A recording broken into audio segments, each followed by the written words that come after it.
2, 1, comenzando. Buenas tardes. Entonces, estamos dando comienzo entonces a la clase del día 15 de octubre y hoy tenemos como misión hablar de la obra de un escritor español maravilloso llamado, ¿están viendo lo que estoy exponiendo?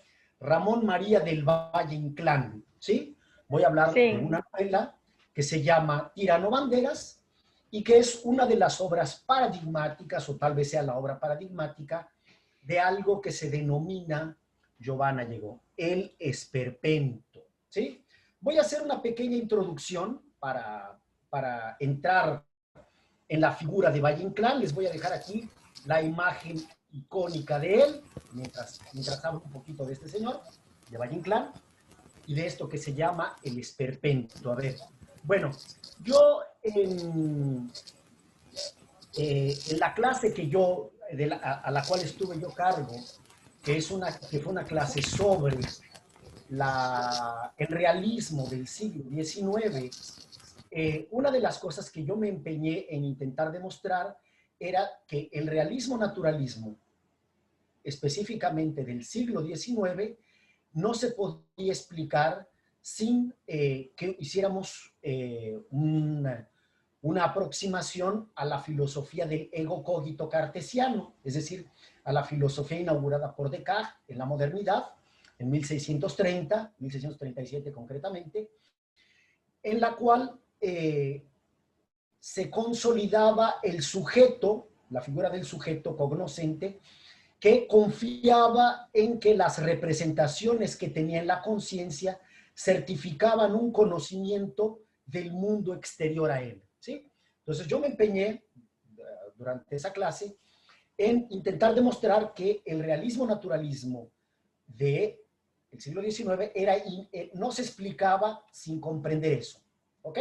Bueno, lo que voy a hacer hoy es un trabajo similar para que ustedes comprendan lo que es la estética del esperpento, ¿sí? El esperpento que inaugura probablemente este escritor Ramón María del Valle Inclán, ¿no? Entonces, va a ser una forma literaria que nosotros vamos a ver aquí, una forma de la novela que tiene otras coordenadas epistemológicas, otras coordenadas culturales, ¿sí? Otras coordenadas inclusive de soporte artístico, ¿sí? O sea, Valle Inclán se sitúa en otras coordenadas y si no comprendemos esas coordenadas, no será comprensible el empeño estético de este escritor maravilloso y magnífico que fue Valle Inclán, ¿sí? Entonces, Valle Inclán, él va a formular por primera vez la idea del esperpento en la década de 20 del siglo XX, o sea, en 1921 concretamente, ¿no? En una pieza de teatro llamada Luces de Bohemia, es donde por primera vez él va a postular esta idea del esperpento. Voy a ponerles la definición para después volver a la explicación que necesito yo darles, ¿no? A ver, ¿dónde está? No quiero saltar mucho. Bueno, aquí está. Ustedes pueden ver aquí la definición que da el diccionario de la Real Academia. Es decir, entendemos por esperpento un hecho grotesco o desatinado. O vean aquí cómo aparece la definición que dice claramente, ¿no? Género literario creado por Ramón María del Valle Inclán, escritor de la generación del 98, en el que se deforma la realidad recargando sus rasgos grotescos, ¿no? O sea, observen, ¿no? Lo que va a caracterizar a ese estilo de la narración es deformar a propósito lo representado, ¿sí? Dice aquí, sometiendo a una elaboración muy personal el lenguaje coloquial, ¿sí? Es decir, todo esto vamos a encontrarlo en la novela paradigmática que se llama Tirano Banderas, ¿sí? Entonces, si queda claro esto, bueno, ven aquí, otra definición, un coloquialismo que es persona o cosa notable por su fealdad de desaliño o mala traza, es decir, porque parece deformado, mal hecho. Es como si fuera, en las novelas de Valle Inclán, parece que los personajes parecen marionetas de miembros desarticulados, es decir, los personajes parecen marionetas a propósito, y marionetas hechas con miembros mal colocados, mal dispuestos, de tal forma que los personajes y todo aquello que es representado en el esperpento es a propósito deformado, ¿ok? Bueno, dicho entonces esto, ¿sí? Voy a dejar esto aquí, voy a volver de nuevo a la imagen mientras yo sigo hablando.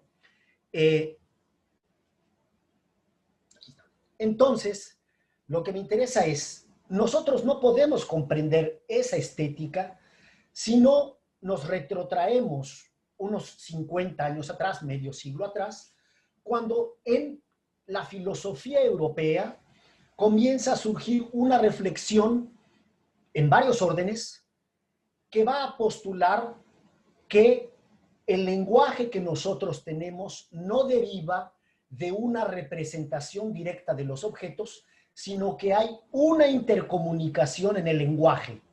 ¿Sí? ¿Sí? Les recuerdo a ustedes que por ahí de 1850, un filósofo llamado Karl Marx va a darle esa utilización a un concepto que se llama ideología. Ideología puede aparecer en Marx de dos formas. Puede aparecer como falsa conciencia, o sea, como falsa representación de lo que es exterior a la conciencia, pero al mismo tiempo es la adopción de las representaciones que una clase social tiene de la realidad e impone esa representación al conjunto de la sociedad. ¿Sí? Más allá de que concordemos de qué forma se da, el propio concepto ya está enunciando que las representaciones que nosotros poseemos poseen un carácter social y no derivan mecánicamente de los objetos. Es decir, ahí nosotros ya tenemos una contestación del paradigma de la filosofía del ego cogito cartesiano. Es decir, nosotros somos capaces de producir y usar representaciones sin que éstas necesariamente deriven de la observación del objeto. ¿De acuerdo? Entonces, aquí ya hay una conciencia crítica de las representaciones que se poseen, que ellas son construcción imagética o construcción del lenguaje. ¿Sí? Entonces, eso va a ocurrir ahí. Nietzsche, la filosofía de Friedrich Nietzsche va a hablar permanentemente a partir de su principal influencia de otro filósofo alemán, Arthur Schopenhauer, que escribió un libro que se llama El mundo como voluntad y como representación. Es decir, ahí ya se despega, como se dice en portugués, se descola la idea del lenguaje o de la representación de tener que estar obligatoriamente pegada a un referencial exterior a la conciencia que será un objeto concreto. ¿Sí? Nietzsche, cuando habla él va a decir que en el ser humano, más que una voluntad de conocer, hay una voluntad de saber. Es decir, el conocimiento, el conjunto de representaciones que tenemos de la realidad, no derivan, estoy enfatizando esto justamente para que vean que Valle Inclán no proviene de la nada, él proviene de ciertas transformaciones que ocurren en el campo de la filosofía europea de la segunda mitad del siglo XIX. ¿Sí? Todo lo que él va a hacer deriva ya de esas reflexiones que para la época de Valle Inclán son moneda corriente. ¿Ok? Por aquellos mismos años, en 1892, el padre de la filosofía del lenguaje, un alemán llamado Gottlob Frege, que fue gran influencia de otro gran filósofo austríaco del siglo XX, Wittgenstein, van a inaugurar la filosofía del lenguaje. Y todas estas formas de la filosofía justamente van a enfatizar que el lenguaje tiene un referente en el propio lenguaje, tiene otras reglas que no derivan de las mismas reglas de la filosofía del ego cogito cartesiano, que eran el soporte del el realismo del siglo XIX. ¿Sí? Hay un ensayo paradigmático de Frege que se llama Sobre el sentido y la referencia, o que también fue traducido como Sobre el sentido y la denotación, en el cual este que era filósofo y matemático, va a postular que no hay una referencia mecánica entre lo que llamamos el sentido y algo que estaría fuera de él. Es decir, que él también es construido social e históricamente, ¿sí? Entonces, Valle-Inclán, él se sitúa en esa crisis de la filosofía de la representación, ¿sí? Primera cosa que me gustaría dejar muy claro. En segundo lugar, si ustedes leen, por ejemplo, algunos ensayos de Walter Benjamin, por ejemplo, pienso concretamente en su ensayo Pequeña historia de la fotografía, o incluso la obra de arte en la era de la reproductibilidad técnica, él recuerda un dato, Benjamin, que él dice que la fotografía, cuando viene la fotografía, obliga a que la pintura, esto va a ser muy interesante, que la pintura se hunda, diría yo en portugués, mergulle más fondo en lo que solamente ella es capaz de entregar como soporte artístico. Repito, la fotografía viene a obligar a que la pintura nos entregue aquello que solo la pintura nos puede entregar. Es decir, si la pintura pretende reproducir aquello que es lo real, obviamente no compite con la fotografía, ¿sí? Sin embargo, hay cosas que la pintura puede dar y que la fotografía probablemente no pueda dar. Lo mismo nos va a decir Teodor Adorno en un ensayo maravilloso que se llama, a ver, lo tengo aquí anotado, me dio un blanco aquí, se lo voy a presentar ahora. Posición del narrador en el realismo contemporáneo.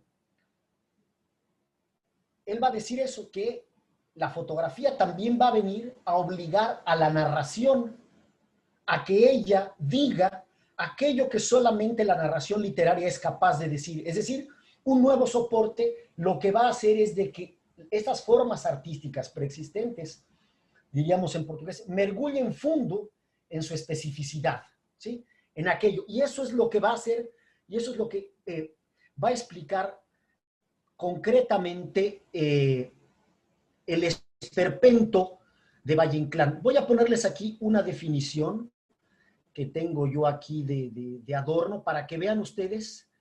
Lo puse yo más adelante, pero a ver dónde está. No. ¿Dónde lo tengo? Porque es cortito. A ver. No. Aquí está el esperpento. ¿Dónde estamos? Vicegrund, porque me gustaría leerles esa definición que yo la puse aquí. Estos son muy largos. ¿Será que es esta? Aquí está. Vean aquí lo que dice Adorno en Posición del narrador en la novela contemporánea. Un ensayo publicado en 1962, que fue editado en Brasil, en un libro que se llama Notas de Literatura 1. Vean ustedes lo que va a decir Adorno. Si la novela quiere permanecer fiel a su herencia realista y decir cómo realmente las cosas son, entonces necesita renunciar a un realismo que, en la medida en que reproduce la fachada, solo ayuda, contribuye a producir un engodo, o sea, el engaño, ¿sí? Adorno formula esta frase en un debate que él tiene en los años 60 con Lukács, ¿no? Lukács, el grandioso filósofo sobre la novela, ¿sí? Y entonces ellos toman posiciones distintas, mientras que Lukács va a defender el realismo crítico del siglo XIX, Adorno va a defender la filosofía de vanguardias y la literatura oriunda de las vanguardias. Entonces, mientras que Lukács va a reflexionar sobre el reflejo estético, en ese debate Adorno le responde que no, que en realidad una novela o un texto literario que quiera ser fiel al realismo tiene que renunciar fiel a la fachada, ¿sí?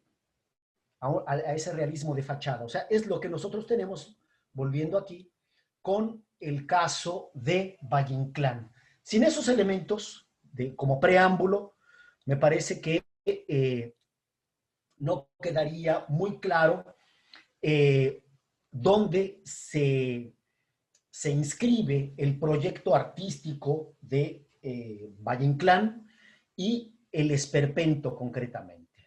Bueno, voy a entrar ahora a hablarles un poco entonces, a ver los slides, porque preparé 60 slides. Yo creo que me pasé un poco, ¿no, Miguel? Con 60 slides. Voy a ir lo más rápido posible. Creo que Voy a echarle un corte. te vas a pasar una hora. Sí, sí, Te vas sí, a no, pero pasar. le voy a cortar porque incluso les voy a confesar una cosa, preparar clase así es muy difícil porque uno no sabe qué funciona, entonces uno va colocando y dice, ¿será que esto sí, será que esto no? Etcétera. Pero bueno, vamos a ver. Bueno, Valle Inclán era este señor, vean ustedes, Ramón María del Valle Inclán, era este señor de esas barbas, hay un ensayo que me gusta mucho que dice así, que él era un extravagante de tiempo completo y que ningún escritor fue tan fiel a sus barbas como Valle Inclán, ¿no?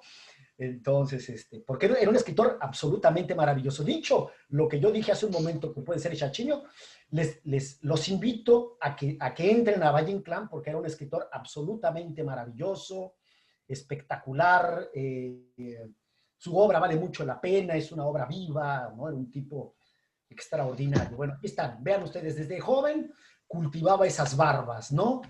Él no tenía un brazo, ¿sí? Lo había perdido en un duelo, o sea, fue a pelearse con un periodista que lo provocó.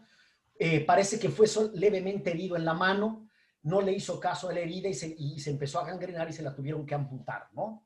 Y se cuentan historias sobre la pérdida de esa mano que incluso, como fue un acto donde él era más o menos joven, ya en la vejez él dijo que era la cosa más tonta que había hecho, ¿no? No hay nada más tonto y burgués que batirse a duelo por la honra, ¿no? Pero bueno, es uno de los pecadillos de juventud. Véanlo aquí, de viejo, ¿no? De viejo ahí a Valle Inclán, ¿no? Ahí está. Es interesante que vean la imagen porque en su obra, bueno, hay alguna cosa que tiene que ver con lo autoficcional, o sea, él autoficcionaliza en algunas obras a algunos de los amigos de él, ¿no? Entonces, es interesante. Bueno, vamos a ver rápidamente, o sea, para matar esta charada y que ustedes sepan quién fue Valle Inclán, vean ustedes, era un señor, era gallego, nace en 866 y muere en 36. Muere el año que comienza la guerra civil, ¿no, Miguel? Y, Exactamente. y, parecería que él no, no le entristecía mucho haber muerto entre el 36 porque murió antes que Unamuno, ¿no? Que parece que tenían un convivio muy personal, entonces mueren en el mismo año, solo que Unamuno muere a final del 36 y Valle Inclán en enero, ¿no? Entonces, vean, aquí está. Su nombre Y, de él en Y realidad Machado también, Machado que muere al muere. poco de cruzar la frontera también. Antonio Machado muere en 39, muere Ah, en bueno, sí, febrero al final de la guerra, sí, sí es verdad. Al en final, sí, 39, cruzando los Pirineos, sí. exactamente, en Dijon. Bueno, ahí está. Sí. Bueno, este señor, Valle Inclán, ¿no? Aquí es agarrar una definición cualquiera, esta no interesa, ¿no? La agarré de Wikipedia inclusive, que estaba bien además, ¿no? Él comienza siendo un escritor del modernismo, ¿sí? Vean, él nace en 1866 y en el año de 1888 surge el modernismo hispanoamericano con la publicación de un libro que se llama Azul, de Rubén Darío. Valle Inclán era amigo personal de Rubén Darío, ¿sí? Lo inmortaliza en algunas obras, ¿no? Se inspira en él, ¿no? Entonces, digamos, vean, ¿cuántos años tendría Valle Inclán? 22 años. Era muy joven, ¿no? Entonces él adhiere al modernismo, que el hecho de él adherir al modernismo artístico lo sitúa justamente en esa crisis de la filosofía de la representación de la que yo les hablé. O sea, este es el hecho literario que también explica el dislocamiento que va a hacer Valle Inclán, ¿sí? Entonces, él es asociado con frecuencia también al modernismo, es la primera tendencia estética en la cual se inscribe su obra, ¿no? Vean, él fue un novelista, fue poeta, fue un gran dramaturgo, ¿sí?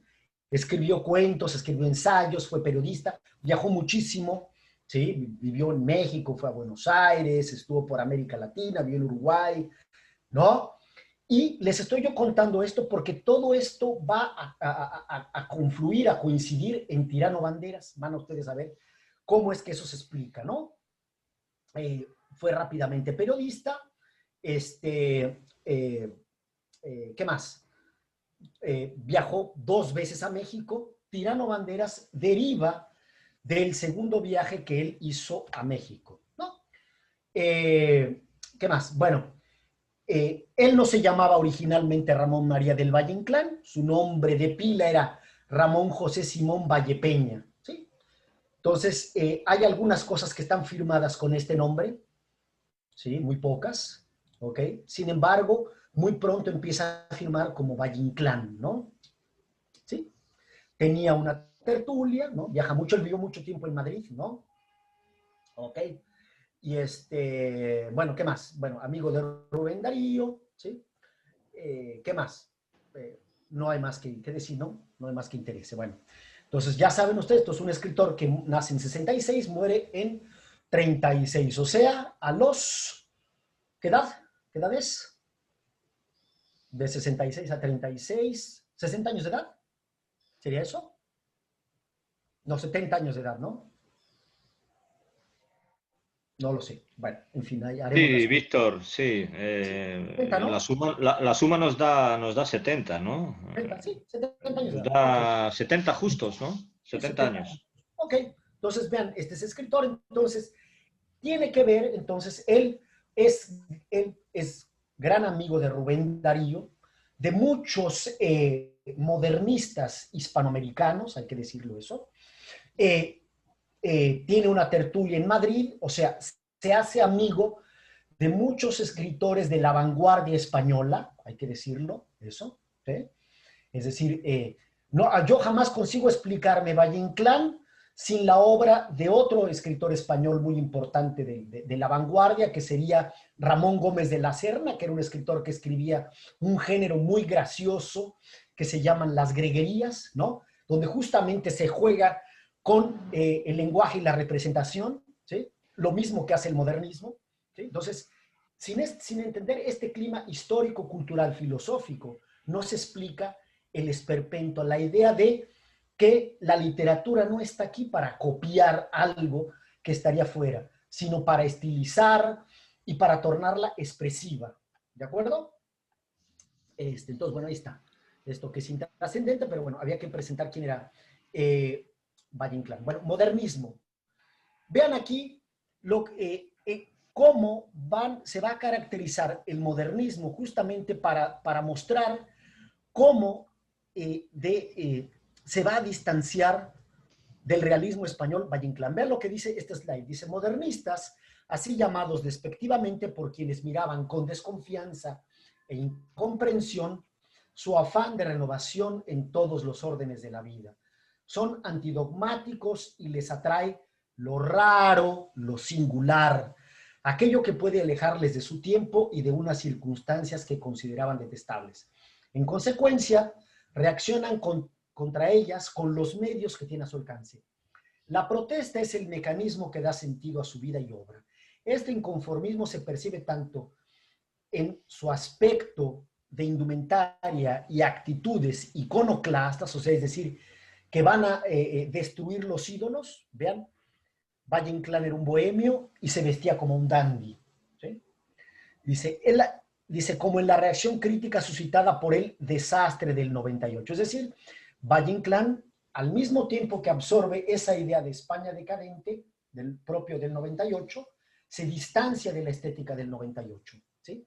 Dice, vean ustedes aquí, esto, por eso lo subrayé. En arte en general, no se escapa a su afán renovador. Buscan fórmulas nuevas frente al realismo de José María Pereda, Galdós, Clarín, Pardo, Bazán, y sobre todo buscan un nuevo lenguaje cuya vía de acceso les brindaría Rubén Darío. ¿Ok? Entonces vean ustedes, Valle Inclán se distancia de los realistas paradigmáticos españoles de una generación o de una promoción anterior a la de él, ¿no? Entonces, ya el propio modernismo va a influenciar en lo que va a ser la lógica del esperpento, es decir, ya hay una tendencia artística y de cosmovisión en Valle Inclán que ya lo va a predisponer a años después a hacer el giro hacia el esperpento. ¿Ok? Vamos a ver. Siguiente aquí. Esto lo dice el propio Valle Inclán, ¿no? Lo tomé aquí de las obras completas. Dice aquí, la condición característica de todo el arte moderno, y muy particularmente de la literatura, es una tendencia a refinar las sensaciones y a acrecentarlas en el número y en la intensidad. Hay poetas que sueñan con dar a sus estrofas el ritmo de la danza, la melodía y de la música, y la majestad de la estatua, ¿no? Eso lo va a decir en una obra Corte de Amor de 1908. Después él viene a decir acá, existen hoy artistas que pretenden encontrar una extraña correspondencia entre el sonido y el color. De este número ha sido el gran poeta Rimbaud, Arthur Rimbaud, que definió el color de las vocales en un célebre soneto, ¿no? A negro, E azul, I rojo, U verde, ojo amarillo, o amarillo, ¿no? Esta analogía y equivalencia entre las sensaciones es lo que constituye el modernismo en literatura, ¿ok? Entonces, vean ustedes entonces cómo en Valle Inclán, ya desde la época modernista, encontramos en él esa conciencia de que el lenguaje ya hace otras cosas, ¿no? Y no solamente pretender imitar, ¿no? ¿Ok? Vamos a ver el esperpento. El esperpento, aquí está el slide donde tengo yo aquí la calor de nuevo, con este calor esperpéntico. Ahí está la definición, ¿no? Entonces, ¿qué va a ser el esperpento? Es esto, ¿no? Es lo grotesco, ¿no? ¿Sí? Es deformar a propósito los objetos, el lenguaje, ¿no? Es decir, distorsionar la representación, voy a cerrar aquí, para, ¿me permiten un minuto? ¿Me permiten un minuto? Empezó a llover y dejé abierta la ventana. Ok, tranquilo, yo lo Eso, retomo. Un segundo que yo también tengo que abandonar la sala, que están llamando al timbre de la puerta, perdón. Iba a tomar la palabra, pero en este... ya volví, ya volví, ya volví, ya volví. Lo que pasa es de que en mi departamento, cuando llueve, se mete el agua, ¿ok? Y se inunda todo. Vale, ya estoy aquí de vuelta. Entonces, en el esperpento, vean entonces ustedes que hay la idea de deformar a propósito los objetos, ¿sí? Para tornarlos más expresivos, ¿de acuerdo? Bueno, el esperpento, Valle Inclán dice que a él se le ocurrió el esperpento, él lo dice eso en una obra de teatro que se llama Luces de Bohemia, ¿vale? Un segundito, un segundito. Ok, aquí está. Acá está. Voy a volver acá donde estábamos. A ver, siempre se me olvidó. No, no, es este. No, no es este. ¿Cómo vuelvo? Ah, ok, no, ven acá, no es eso. Perdón. Él dice, Valle Inclán va a decir, va a postular la idea del esperpento, ¿sí? En una obra de teatro que se llama Luces de Bohemia, que es una obra de teatro de 1924, ¿sí? Y él lo va a decir y él va a postular esta idea del esperpento en el siguiente diálogo. Hay dos personajes, uno de ellos es Max Estrella, que es el protagonista de Luces de Bohemia, y hay un diálogo entre él y un personaje que se llama Don Latino, ¿sí? En Luces de Bohemia, en la escena 12, va a aparecer la teoría del esperpento. Vean lo que dice aquí. Es un diálogo de una obra de teatro. Dice aquí, la verdad es que tienes una fisonomía algo rara. Don Latino Don de Latino. Víctor, yo leo a Max. Tú lees a Don Latino y yo leo a ¡Ah, Max, si te opa! Me apetece. tocó esa. No. ¿Quién quieres ser? ¿Tú quién quieres? ¿Don Latino Yo o...? quiero ser Don Latino de Hispalis, Ah, bueno, el dale, Lazarillo. dale, yo soy Max No, entonces. no, exactamente. Yo Vamos soy ahí. Max. Yo La soy Max verdad, Estrella, el poeta en decadencia, alcohólico, ciego, etcétera, etcétera, etcétera. Dale, y yo soy su Lazarillo, ¿no? Que dale, don esto es una, Latino. esto es una réplica del Lazarillo y su amo, el ciego, ¿no? Estás viendo mi cara, cómo me fricciono las manos de placer, porque esta es una literatura espectacular, ¿no? Genial. A ver, dale, dale, don Latino.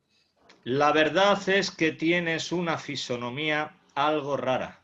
Don Latino de Hispalis, grotesco personaje, te inmortalizaré en una novela. Una tragedia, Max. La tragedia nuestra no es tragedia. Pues algo será. El esperpento, No tuerzas la boca, Max. me estoy helando. Levántate, vamos a caminar.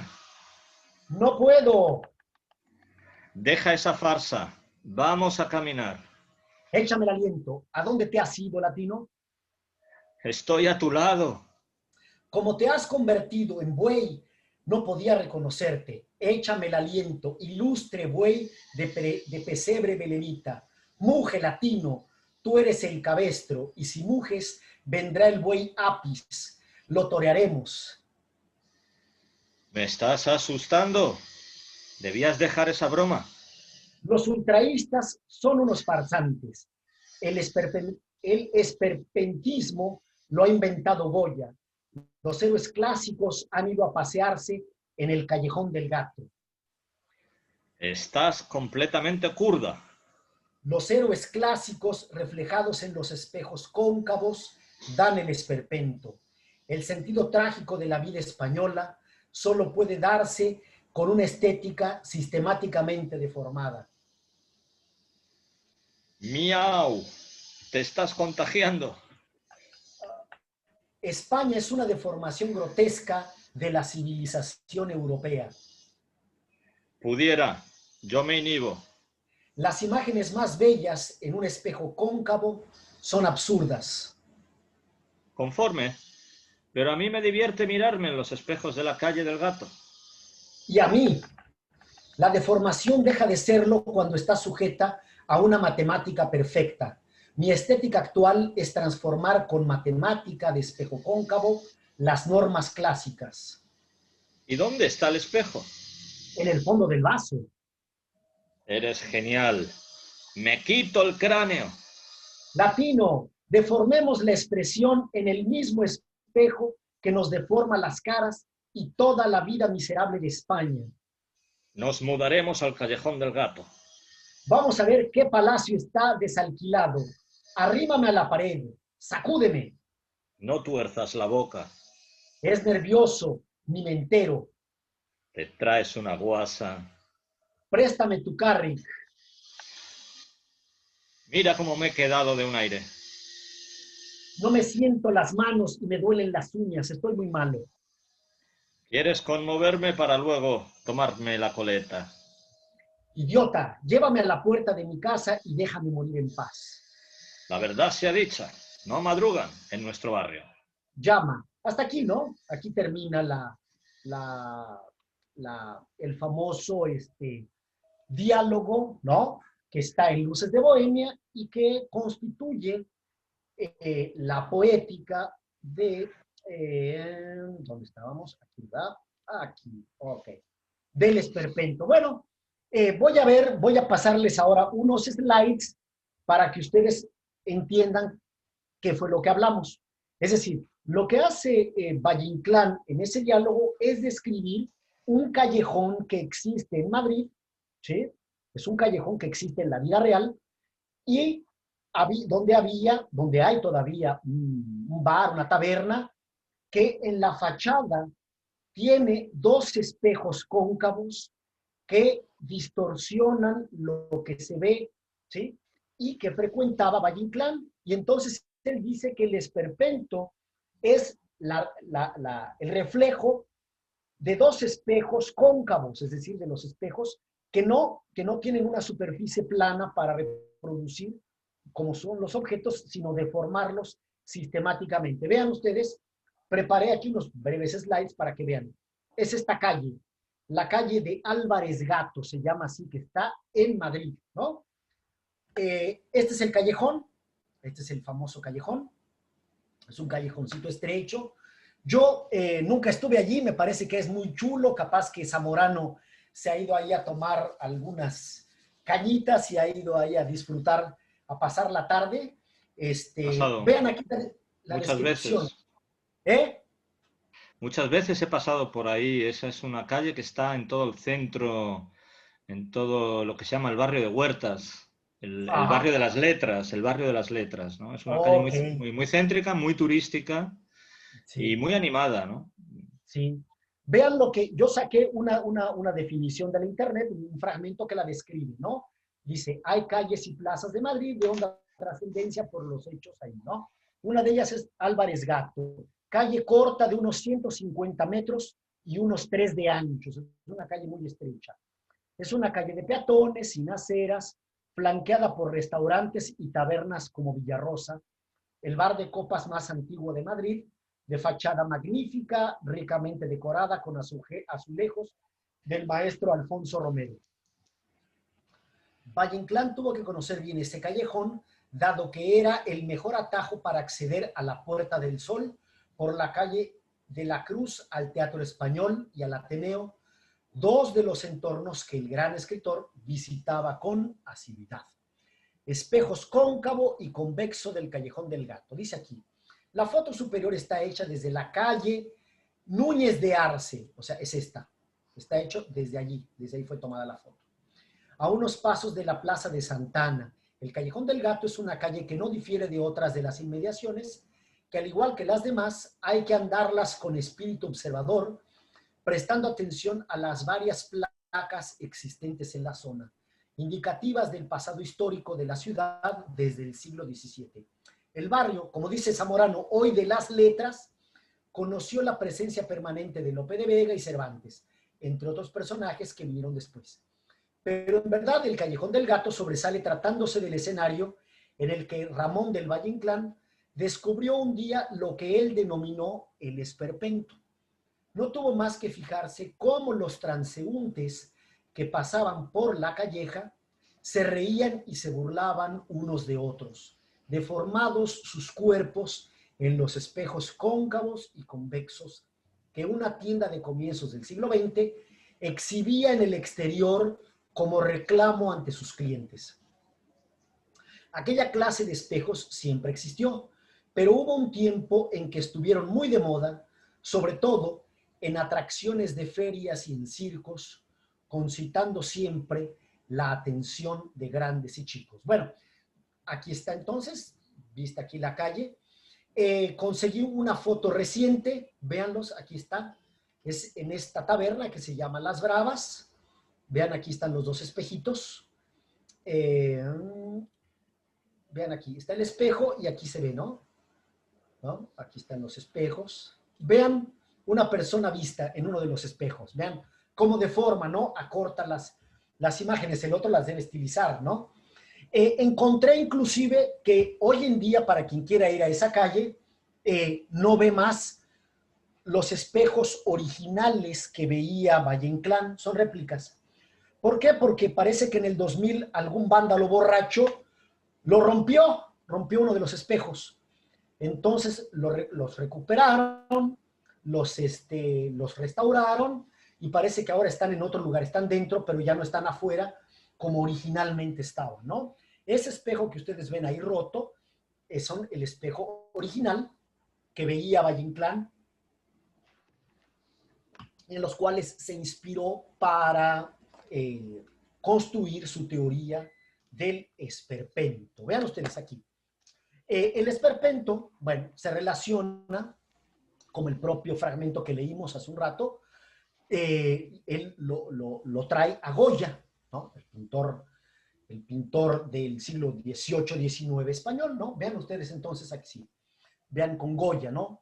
Dice, los personajes se convierten así, más que en seres humanos, en caricaturas, en muñecos, en marionetas, ¿no? Es decir, ese va a ser la forma en que Valle Inclán va a deformar la representación, como nos dice él en el fragmento de Luces de Bohemia, porque él considera que la España de su tiempo solo puede ser cantada en una forma esperpéntica, ¿sí? Es decir, hay un espíritu de desengaño, desencanto, desilusión, etc. Bueno, aquí está el fragmento que ya leímos, ¿no?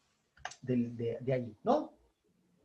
Bueno, como estamos cortos de tiempo, no voy a pasar esto, iba yo a ponerles un video cortísimo, que no sé si valdrá la pena, 5 minutos. ¿Por qué? Porque, no, yo creo que sí, ¿saben qué? Que sí, ¿saben qué? Que sí. Vamos a ver. Porque, ¿dónde estamos? A ver, a ver. Ok, aquí estamos. Porque la Tirano Banderas, ahora sí vamos a entrar a Tirano Banderas, es lo que se llama, primero que nada, una novela del dictador. Entonces voy a ponerles a ustedes este video de 5 minutos para que este hombre diga lo que yo les iba a decir, ¿ok? Y darnos un respiro.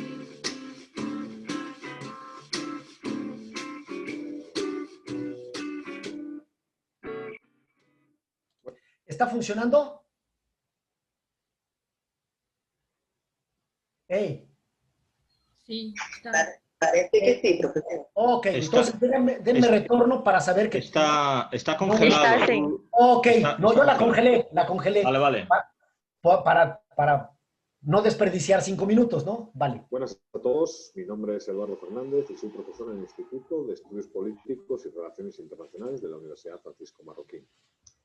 Este curso está dedicado a la literatura y a la política y concretamente analizaremos la novela del dictador. Una primera pregunta al respecto es, ¿qué podemos entender por novela del dictador?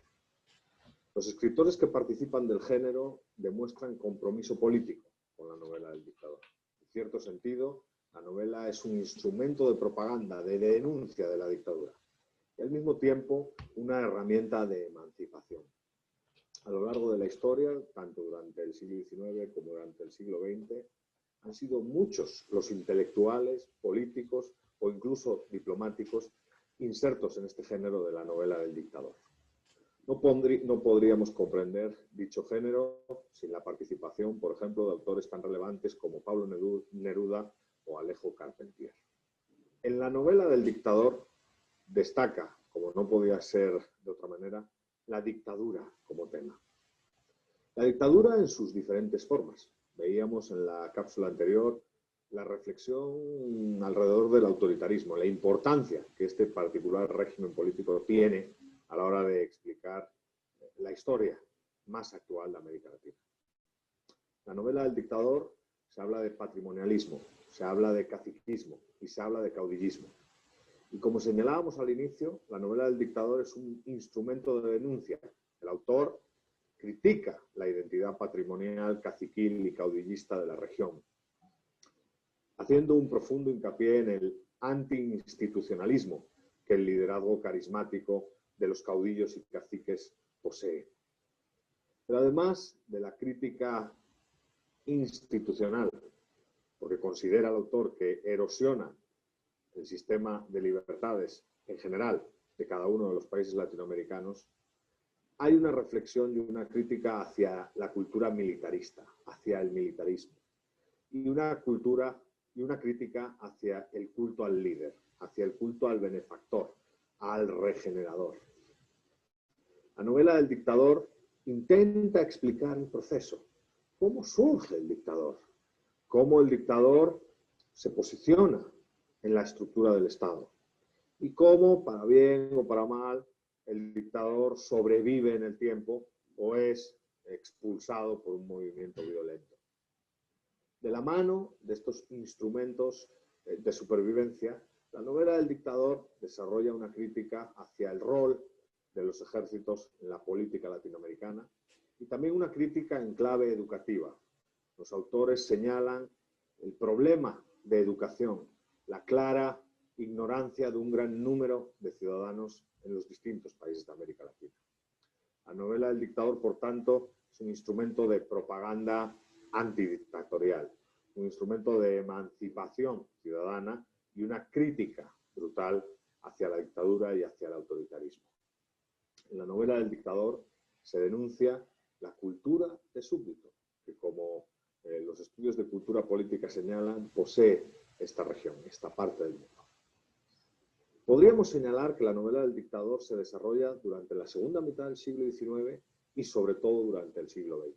Veremos en futuros videos como la obra de referencia de Mario Vargas Llosa, La fiesta del chivo, es clave en ese sentido.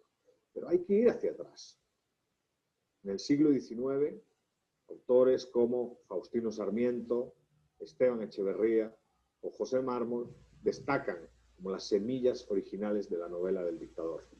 Sus obras, Facundo, El Matadero o Amalia, todas obras de la década de los 40 y 50 del siglo XIX, son de gran relevancia. Sin embargo, a nivel global y más allá de las fronteras de Latinoamérica, son muchos los autores que en la actualidad pueden ser encuadrados como miembros, como partícipes de esa novela del dictador. Estamos en Guatemala, estamos en el campus de la Universidad Francisco Marroquín y no podríamos dejar de citar el famoso Señor Presidente, un texto de 1946 del Premio Nobel guatemalteco Miguel Ángel Asturias. Es una más de las novelas del dictador típicas que dan identidad a esta región. Pero además podríamos señalar a Augusto Roa Bastos y su Yo el Supremo, una crítica a la dictadura de Stroessner en el Paraguay brutal. O, en 1977, el trabajo de Sergio Ramírez, Te dio miedo la sangre. En la futura cápsula discutiremos la particular identidad y el significado de la fiesta del chivo. Quizás un texto muy actual, obviamente el más actual de los que hemos señalado, es una obra del año 2000, pero con una identidad clara a la hora de describir la fuerza que el autoritarismo tuvo en esta región, en esta parte del mundo llamada Iberoamérica. Muchas gracias y hasta la próxima. Ok, bueno, entonces voy a parar de eso. Bueno, vean entonces, Tirano Banderas es una novela del dictador. Bueno, en esta cápsula hace muy bien en recordar que la primera novela del dictador sería este ensayo histórico-filosófico, que porque no es una novela, el Facundo de Faustino Domingo Sarmiento no es una novela, es un ensayo de interpretación histórica de la Argentina, ¿no? De hablar de la dictadura de Juan Manuel de Rosas, ¿no? Sin embargo, la novela del dictador prosigue a lo largo del siglo XX en el otoño del patriarca de Gabriel García Márquez, ¿no? Faltó esa allí. Alejo Carpentier escribe varios textos donde el dictador aparece, ¿no? Como figura importante. Y una de las novelas más importantes de este ciclo del dictador es justamente Tirano Banderas. Acuérdense, Valle Inclán viaja a México a finales del siglo XIX, que es el momento donde México pasa por la dictadura de Porfirio Díaz. Viaja por distintos países de América Latina donde ve este fenómeno y después, en los años 20, en 1921, él está nuevamente en México. A ver, un segundo. Aquí está, ok. En 1921, él está nuevamente en México y él tiene la posibilidad de conocer personalmente, porque ya era una figura importante, Valle Inclán, al primer presidente después de la Revolución Mexicana, que fue Álvaro Obregón, ¿sí? Que fue presidente entre 1920 y 24. Se conocieron personalmente, fue recepcionado por Obregón, y Obregón tuvo unos titubeos de dictador, es decir, él fue presidente, pero no dejó de manipular a sus sucesores.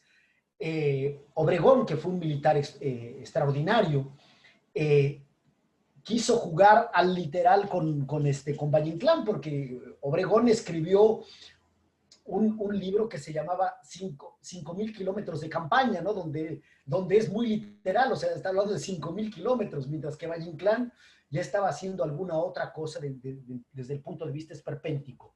Entonces, Valle Inclán va a detectar este fenómeno de la dictadura como algo muy presente y recurrente en el mundo hispánico. España también estaba pasando por una dictadura, la dictadura de Miguel Primo de Rivera, ¿no? Entonces, esta realidad no era ajena tampoco a España. Y entonces, en la medida en que él va a distorsionar, pues hace un dictador totalmente programático y esperpéntico, es decir, se llama tirano, ¿no? El propio nombre de él es ya tirano, ¿no? Y Banderas, pues ¿no? Es todo lo que es el compendio del nacionalismo, la identidad, ¿no? Es decir, está todo condensado en esta figura grotesca, ¿no? O sea, ya el propio nombre no disfraza ni siquiera un poco, el personaje se llama Tirano Banderas. Bueno, en fin, les voy a poner a ustedes unas portadas, es una novela que tuvo mucho éxito inmediatamente, fue una novela que tuvo una repercusión en la crítica automática, o sea, se calcula que en el año que se publica ya hay por lo menos 10 reseñas sobre esa novela, o sea, lo que da un índice de que para la época fue una novela con muchísima repercusión, ¿sí? Y fue una novela que además desconcertó a la crítica, ¿no? Que no supo recibir esa novela justamente por todo lo novedoso que representaba su forma de la escritura, ¿no? Vamos a ver aquí. Vean aquí, distintas portadas, distintas ediciones, ¿no? Del Tirano Banderas. Miren, esta es muy bonita, del pintor mexicano-español Alberto Gironella. Sí, vean esta figura así, ¿no? Parece una calavera y tiene la boca llena de musgo verde porque es un personaje que siempre está masticando hoja de coca, ¿sí? Entonces, vean, parece una calavera mexicana, ¿no? Tiene rasgos de dibujos de la vanguardia con el musgo entre los dientes, ¿no? Aquí, bueno, otra edición, el subtítulo es novela, esta es la edición brasileña, si no me engaño, ¿no? Que es porque el título es Novela de la Tierra Caliente, ¿sí? Aquí hay otra edición, ¿sí? Donde recuperan la imagen de él. Otra, ¿no? O sea, es una novela muy, muy, muy, muy editada, ¿sí? Es una novela notable, ¿no?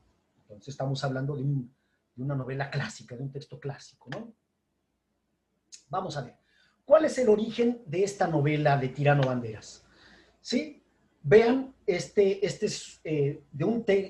lo extraje de un texto clásico de uno de los mayores críticos literarios mexicanos, que es Luis Mario Schneider, ¿no? Donde él va a seguirle la pista a esta novela y dice, bueno, el 6 de noviembre, lo puse yo aquí de 1921, el Excelsior, que es un periódico, dice, incluye una extensa entrevista en la que el periodista proporciona un dato que conviene no pasar por alto. La noticia decía, Valle Inclán escribirá una obra sobre las observaciones que ha hecho en nuestro país. Es decir, Tirano Banderas la va a escribir después de haber estado en México por segunda vez. Es decir, mucho de lo que tiene la novela se inspira en la historia de México, ¿no? Entonces dice, el periódico anuncia su marcha de México, sin embargo, hasta el 20 de diciembre, que no emprendería su viaje de regreso a España, ya que primero pasó por La Habana y luego por Nueva York, ¿no? Vean aquí lo que tiene que ver con la recepción del Tirano Banderas, ¿no? Voy a coger aquí. Ok, ya los veo aquí. Vean aquí, yo subrayé esto aquí. Dice, en el panorama de su tiempo, y aún hoy, a pesar de haber sido considerada una novela rara y objeto de controversia desde que apareció, se convirtió en un referente para la modalidad genérica de la novela del dictador. Las 20 reseñas críticas que se dieron a la estampa durante el primer año de su publicación, o sea, vean, tuvo 20, o sea, es inédito para una obra de aquella época, signo del interés que suscitó, coinciden en expresar su estupor y desconcierto ante una novela que se escapa a cualquier tipificación. Es decir, es una novela que, como vamos a ver ahorita, va a operar muchos distorsionamientos en todos los sentidos, ¿no? O distorsiones, perdón. Pero tienden a destacar ciertos rasgos que en unos casos se leyeron, vean, los que no comprendieron, como defectos de la novela, y en otros exactamente como el contrario, es decir, lo que para algunos era defecto, para otros era una virtud. Tal sucede con su composición, que se interpreta como fragmentaria y falta de trabazón, es decir, falta de unión, falta de articulación, ¿no?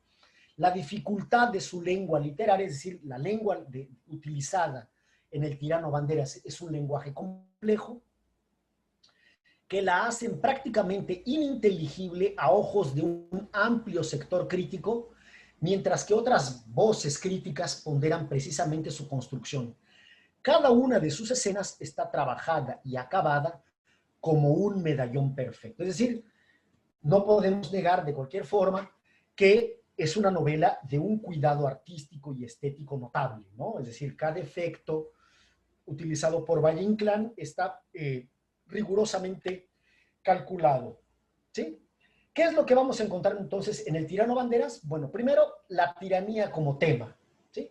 Eso es lo que es la historia de un tirano. Voy a ir adelantando. Tirano Banderas va a narrar los últimos 3 días de vida del tirano, desde que hay una sublevación hasta que es muerto, ¿sí? Pasan 3 días. La novela cuenta 3 días, los últimos 3 días de vida de Tirano Banderas, ¿no? ¿Sí? Dice, la compleja construcción de la novela, la premeditada fragmentación del discurso narrativo, es decir, ya tenemos, si no sé si por primera vez o una de las primeras veces en la historia de la literatura moderna, un texto abiertamente fragmentario, en lo cual el fragmentarismo no es defecto, sino virtud compositiva, ¿sí? Es decir, no se va a buscar más como dice Adorno en su teoría estética, su perfecta apariencia. Es decir, la propia estructura de la novela va a chocar, va a sacudir al propio lector que está leyendo aquello para sacarlo del encantamiento de la novela, es decir, del adormecimiento, ¿sí? Es decir, es una novela que obliga al que lee a todo el tiempo estar alerta y reconsiderando lo que está leyendo, porque está hecha a propósito, de forma fragmentada, descoyuntada, ¿sí? Como esas marionetas, como la imagen que utilicé hace un momento, como esas marionetas de miembros mal ensamblados, mal armados, ¿no? Dice, hay cambios de perspectiva, es decir, la novela permanentemente está cambiando de punto de vista, la simultaneidad de acontecimientos condensados en un breve lapso temporal de apenas 3 días, y caracterizados por la descontinuidad. El espacio múltiple, es decir, muda de espacios, el número y diversidad de personajes, es decir, hay una galería de personajes organizados muy bien, ¿sí? Vamos a verlo ahorita. Dice, vemos desde el general rebelde, o sea, hay generales que estaban con Tirano Banderas, que son rebeldes, hasta el burócrata, hay burgueses, hay indios, hay políticos de oficio, hay caudillos, hay emigrados, hay diplomáticos, hay lo que en México se llama el gachupín, que es una denominación peyorativa de la época hacia el español, ¿sí? El estudiante, el prestamista, la prostituta, etcétera, etcétera. Es decir, hay una galería de tipos allí, ¿no? En Tirano Banderas, articulados allí. Dice, y su deslumbrante lenguaje. O sea, el lenguaje nos impresiona por su calidad, por su capacidad, por su potencia expresiva. Y me voy a adelantar de una vez aquí. Como Valle Inclán, él estaba intentando, por un lado, toma primordialmente cosas que ocurren en el México de aquella época, o sea, de ahí es donde tiene la idea. Sin embargo, como ya les dije a ustedes, él utiliza elementos de otros países latinoamericanos y hasta españoles, de tal forma que el lenguaje de la novela nos sorprende porque hay registros distintos todo el tiempo. O sea, en una misma frase, un personaje usa mexicanismos, argentinismos, peruanismos. O el otro utiliza españolismos con chilenismos, con guatemaltequismo, etc. ¿Entienden? O sea, la lengua que utiliza Valle Inclán para escribir la novela nos sorprende a cada frase justamente por eso, porque está jugando con la representación, ¿no? Entonces, el lenguaje es absolutamente deslumbrante, nos sorprende, y hacen de esta novela una obra maestra, ¿sí? Que incluso, bueno, ha llevado hasta el cine, ¿no? Sigamos acá. Vean aquí lo que va a decir en una entrevista el propio Valle Inclán, ¿no? Dice, en cuanto a la trama, o sea, el tejido, pensé que América está constituida por indio aborigen, por el criollo, que es el hijo del español nacido en América, y por el extranjero, literalmente, ¿no? Dice, al indio, que tanto es allí alguna vez presidente como de ordinario paria, lo desenvolví en tres figuras. Un personaje es el generalito Banderas, otro es el paria que sufre el duro chicote, ¿sí? Y el indio del plagio y la bola revolucionaria, Zacarías el Cruzado, que es otro personaje central en la historia del tirano Banderas, ¿no? El segundo tipo del personaje que lo va a utilizar es el criollo, es decir, el hijo del español nacido en América, ¿no? Dice, está en el doctor Sánchez Ocaña, en el guerrillero Filomeno Cuevas, ¿sí? Dice, y en don Roque Cepeda, ¿no? Y el extranjero, dice el propio Valle Inclán, lo desarrolló también en tres tipos. El ministro de España, otro un personaje que es el ricacho Donceles, y un empeñista, un prestamista, el señor Peredita, ¿sí? Es decir, él tenía en la cabeza este esquema, ¿sí? de tipos de personajes, y por eso dice, sobre estas normas, dice el propio Valle Inclán, ya lo más sencillo era escribir la novela, ¿de acuerdo? Entonces, es de eso que va el personaje, ¿no? Entonces, bueno, aquí hay dos personajes que no de forma, voy a volver aquí porque me parece que no es el momento más adecuado para poner esto aquí. Aparecen los personajes de la novela. Vamos a ver la estructura del tirano Banderas para que ustedes vean, ¿no? El tirano Banderas, como ya les dije a ustedes, cuenta los últimos 3 días en los cuales se pone en marcha una revolución para matar, para derrocarlo, ¿no? Entonces, con esa idea, que va a pasar en 3 días, la novela se divide en 7 grandes partes, ¿no? Son estos los títulos de los que le da Valle Inclán a la distribución de la novela, ¿no? La Sinfonía del Trópico, Buluga Mitote, Noche de Farra, Amuleto Negro de Santa Mónica, Alfajores y Venenos, y La Mueca Verde. La Mueca Verde es la parte donde muere Valle Inclán. ¿Por qué? ¿Por qué se llama La Mueca Verde? Porque Valle Inclán es un tirano que condensa todas las características de los tiranos latinoamericanos. Bueno, habla con mexicanismos, chilenismos, etcétera, etcétera. Y una de las características es de que él mastica hoja de coca, como si fuera peruano o boliviano, ¿no? Entonces, por eso dice La Mueca Verde, porque siempre está masticando la hoja de coca. En la novela, con frecuencia aparece la onomatopeya chac, chac, que es como si estuviera masticando, ¿no? Y al mismo tiempo da la imagen de una calavera mexicana que estuviera chocando los dientes y de forma esperpéntica, es decir, no perfecta, sino mal colocada, desensamblada, y entonces hace ese ruido imperfecto, ¿no? Entonces, ahí está, ¿no? Vean la estructura, dice, cada una de estas partes contiene 3 libros, excepto la cuarta, o sea, la mitad, esta de aquí, que tiene 7, ¿ok? Es decir, todo está perfectamente calculado en esta novela, o sea, nada se le escapa a Valle Inclán, justamente con la idea de crear un esperpento, es decir, crear una deformación en la representación, ¿no? a través de la cual va a intentar traer a discusión el problema de la dictadura, ¿no?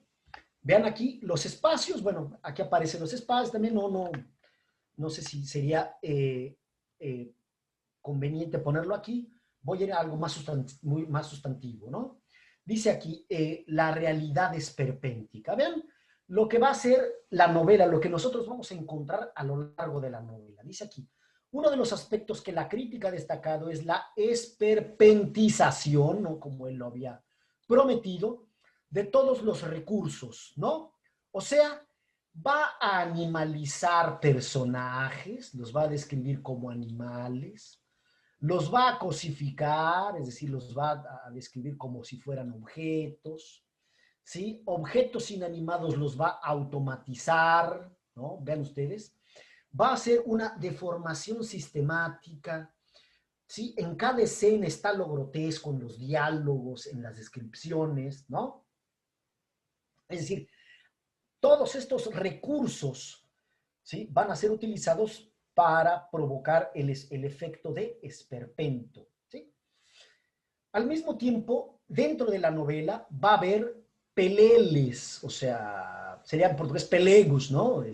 Fantoches, imágenes de animales, máscaras, bultos, es decir, la novela es un acumulado, llegaríamos casi hasta decir barroco, de estos elementos para provocar a cada instante el efecto de esperpento, ¿no?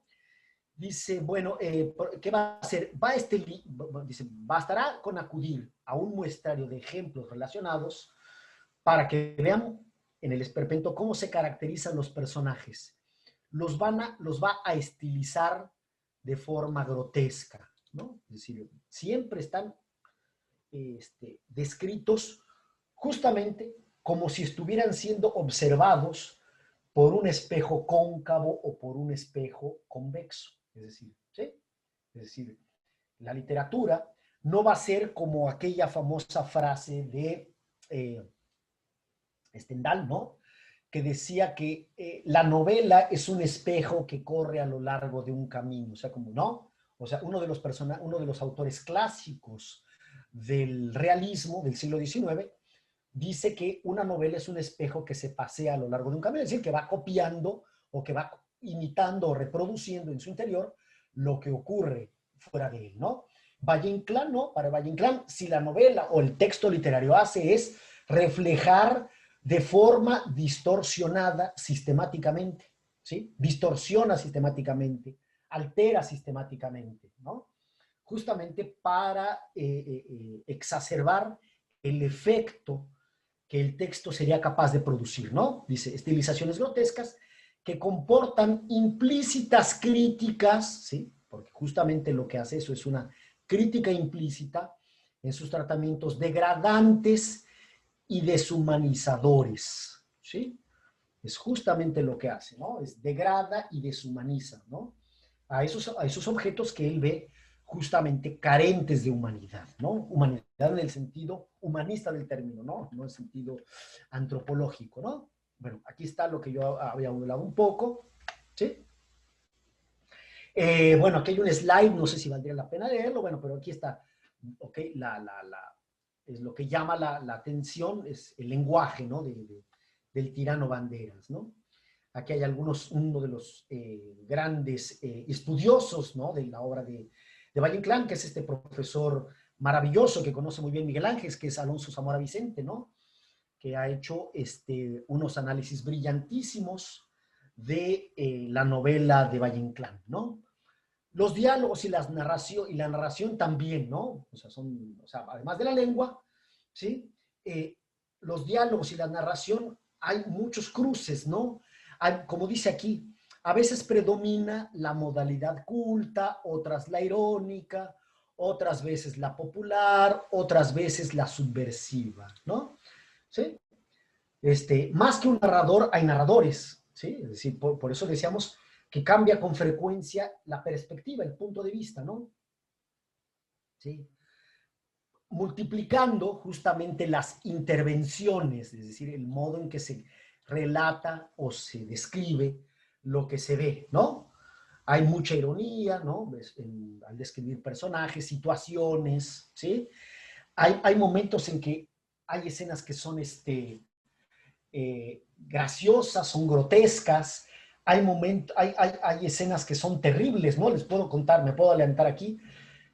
Por ejemplo, en uno de los personajes, a la madre la toman presa porque supuestamente no había pagado la prestación, voy a repetir para ser redundante, de un préstamo, ¿no? Le debía un préstamo a un español, a uno de los personajes españoles, y entonces él llama a la policía. Esta mujer era una indígena, no tenía dinero, tenía un hijo pequeñito. Entonces se la llevan a ella presa y al niño lo dejan abandonado. Imagínense ustedes a un niño de 2, 3 años, ¿no? Y el padre no está. Bueno, a este niño es devorado por los cerdos. Los cerdos devoran a este niño. En la siguiente escena, vean, hay una descripción dura y cruda de esto, ¿no? En la siguiente escena, el padre, el cruzado, que es uno de los protagonistas de la novela, vuelve a su casa y lo que ve a los cerdos comiendo los despojos de su propio hijo, ¿sí? Y esto es descrito en Tirano Banderas. Bueno, este personaje toma los despojos de su hijo, lo guarda en un costal, en una cesta, en un saco, y él mismo se va a vengar, ¿no? Y toma como amuleto los despojos de su hijo, ¿no? Él mismo va y mata al español, lo amarra y lo arrastra, ¿no? En su caballo lo mata, ¿no? Hay un micrófono abierto ahí. Hay otra escena brutalmente grotesca, es la última escena del Tirano Banderas, ¿no? Que es cuando el tirano sabe que va a morir, ¿no? Él sabe que ya no le queda tiempo de vida porque será muerto, y entonces lo que él hace es, él tiene una hija que es medio loca, ¿ok? Entonces él sabe que cuando él muera, los revolucionarios probablemente, o sea, él mismo sabe que en los momentos de revoluciones, la hazaña popular se desata sin control. Entonces, él sabe que su hija será estuprada, va a ser humillada, va a ser agredida, va a ser golpeada, y él mismo va y la mata. O sea, en la penúltima escena de la novela, él mismo va y mata a su hija a puñaladas con una faca, ¿sí? Es decir, la novela tiene eso también. O sea, hay escenas que son descritas con ironía, de forma satírica, como si fueran marionetas descoyuntadas, pero hay escenas que son descritas de forma muy, muy cruda, ¿sí? De forma grotesca, que incluso uno como lector se sorprende de ver eso en un texto literario. Es decir, el esperpento en Valle Inclán le permite o le posibilita distorsionar en todas las direcciones y en todos los sentidos la imagen de lo que está, diríamos, entre comillas, representando, ¿sí? Entonces, es muy rico el repertorio que él va a utilizar justamente de registros, ¿no? Dentro del texto literario, ¿no? Es obvio, ¿no? Como bien señala Zamora Vicente, me gusta esta frase, dice aquí él, voy a subrayarlo, produce el espejismo de la lengua coloquial, ¿sí? Una de las cosas que es necesario entender gracias a Valle Inclán y que los escritores posteriores entendieron, es que la literatura, perdón, el lenguaje literario no copia el habla de las personas, ¿sí?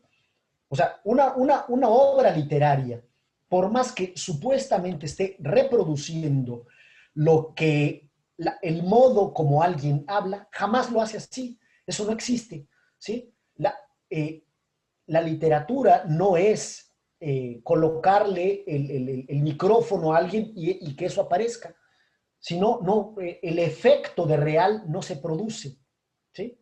Justamente lo que ocurre es la estilización sabia, la estilización competente del escritor para producir el efecto o la apariencia o el espejismo, como dice el profesor Zamora Vicente, de que es así que se habla, aunque no se hable exactamente así. A quien haya leído una de las novelas más importantes en este sentido, que es Pedro Páramo de Juan Rulfo, muchos dicen, bueno, los mexicanos hablan como los personajes de Juan Rulfo. Mentira, no hablan así. Sin embargo, el talento literario de Rulfo hizo con que pasase esa apariencia de coloquialismo sin ser coloquialismo, que es la lengua literaria que está hablando. Entonces, el profesor Zamora Vicente alerta de manera fantástica en ese sentido. Vean ustedes, produce el espejismo, ¿sí?, de la lengua coloquial americana. Es decir, es falso que hablen así. Sin embargo, está estilizada de tal forma que tenemos ese efecto, ¿no? En esos cruces que hace Valle Inclán y que supuestamente nos hacen percibir o sentir que estamos ante ese modo de representación. ¿Ok? ¿Qué más? Bueno, en este slide, bueno, aquí está lo que yo les había dicho, ¿no? Como él viajó mucho por América Latina, nosotros encontramos en la novela los personajes mezclando permanentemente los registros, ¿sí? En un mismo diálogo, un personaje es capaz de utilizar registros propios, ven ustedes, de Argentina, Chile, Uruguay, Cuba, para dar esa idea, que es lo que hace Valle Inclán de forma espectacular, de panamericanismo, ¿no? Es decir, utiliza giros, jergas, girias, ¿no? Modos de construcción, particularidades expresivas de cada uno de los registros que él utiliza, ¿no? ¿Qué más? Bueno, un resumen bien rápido, ¿no? A ver, déjenme ver. No, no lo puse. El resumen, no, puse yo resumen, pero en realidad el resumen no está aquí, ¿vale? El resumen va a estar, a ver, share screen. Resumen del Tirano Banderas. Acá está, bien rápido. Ok. Bien rápido, 3 paginitas muy rápidas para que vean ustedes de qué se trata, ¿no? Es de 1996, narra la caída del dictador Santos Bandera, ¿no? Que vuelve triunfante después de reprimir un enfrentamiento, ¿sí? Entonces va a perseguir Filomeno Cuevas, que se va a sublevar, que era su amigo, se subleva y él va a provocar que sea derrocado, ¿no? De eso se va a tratar, ¿no? Entonces, en el relato, bueno, ¿qué es lo que pasa? Va a haber vidas tiranizadas, ¿no? Por él. Aquí aparecen los personajes principales, ¿no? El ciego, la niña y el Zacarías, y bueno, aquí está. ¿Sí? El prólogo, primero, ¿no? Aquí está el rancho de Filomeno Cuevas, hay una sublevación, ¿sí? Ahí está. Segundo día, en el libro primero, él fusila gente de manera arbitraria, ¿sí? Hay un malestar, ¿sí? Empiezan unos a conspirar y los españoles a decir, bueno, a los cuales él beneficia, si ellos lo van a seguir apoyando o no como dictador, ¿no? Entonces, hay un juego de cartas en que también lo van a abandonar aquellos poderes fácticos que están por detrás, aupándolo, es decir, apoyándolo para que permanezca en su, como dictador, ¿no? Bueno, para que anuncie esto aquí, ¿qué más? Hay escenas que van a pasar en la feria, en los prostíbulos, hay hay una especie de lectores de cartas, mediums, ¿no? Que están participando de la conspiración o diciendo, va a ocurrir esto es inevitable, ¿no? Bueno, se empieza a fraguar el atentado, ¿no? Vean aquí, en la cuarta parte, bueno, se queda el hijo de Zacarías el Cruzado, que es devorado por los cerdos, ¿no? Vuelve, ¿no? Hay unos que están prisioneros, los van a ir a salvar, ¿no? Los sacan de la prisión, liberan a los presos que están inconformes con el tirano, ¿sí? Y al final, bueno, lo abandonan los que lo sostenían. Él sufre la traición y la rebelión de muchos que eran sus compañeros de dictadura. Y bueno, cuando él en la última escena sabe que va a morir, bueno, mata a su propia hija, que como yo les dije, no está totalmente loca, pero no tiene alguna cosa ahí que no sabemos qué es.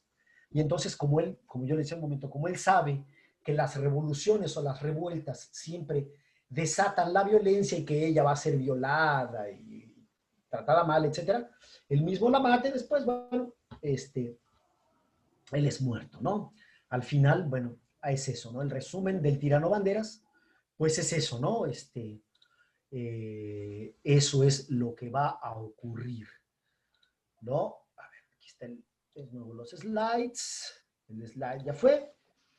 Opa. Aquí empieza la novela con un prólogo. Déjenme ver. Empieza a describir el lugar, ¿no? Que es muy complejo, ¿no? Parece que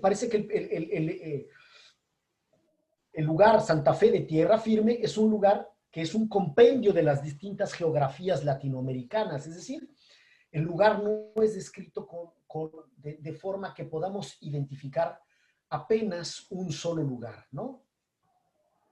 Sino que es una especie de rompecabezas de América Latina y de España, ¿no? Déjenme ver aquí. ¿Qué más? Bueno, a ver si tengo acá alguna otra cosa, porque hubo slides que ya me los salté directamente porque no tenía por qué estar aquí. Un segundo. A ver, ok. No. Entonces les voy a poner a ustedes pared de distribuir. A ver, un segundito. No puedo hacer eso. A ver, un segundo. A ver, salgo de No te preocupes, Víctor. No, lo que pasa es de que es complicado esto. Cierras un slide, abres otro slide, cierras un slide, ¿no? Y además tiene hay mucho material. Hay mucho material. Lo curioso es que no tengo, a ver, lo que pasa es que para abrir lo que yo iba a poner, tengo que cerrar estas ventanas porque si no me voy a confundir, ¿no? A ver, ¿dónde está? Ok, aquí está este niño, ¿vale? Un segundo. Página, voy a mi edición encontré una muy buena edición acá, una edición crítica de El Tirano Banderas. Me parece que es esta. A ver, vamos a ver. Un momentín. Ok, aquí estamos, aquí. Ok. Volvemos acá. Voy a proyectar de nuevo. Ya abrí mi ejemplar. ¿Ok? Déjenme agarrar mi otro soporte que yo tengo acá, con algunos fragmentos que seleccioné, ¿no? Subrayé para que vean acá, obras completas de Valle Inclán. ¿Dónde estoy? No es aquí. No. Estamos, muy bien, perfecto. Vamos al inicio. Y solamente algunas cosas, ¿ok? No voy a poner nada exhaustivo, sino algunos fragmentos para que vean cómo él va. A ver, voy a minimizar acá. Ok, ahí está. ¿Dónde está la página? Ok, aquí están las páginas, 611. Entonces voy aquí. Entonces, vean, voy a la 619, ¿no? La primera cosa que ya anuncia desde aquí. Dice aquí, en un tácito acuerdo, los gachupines jugaron con las brasileñas leontinas de sus relojes. Es decir, con las cadenitas de su reloj, ¿sí? Color rojo, color brasa, color rojo, pero ya la expresión brasileña ya de inicio ya no es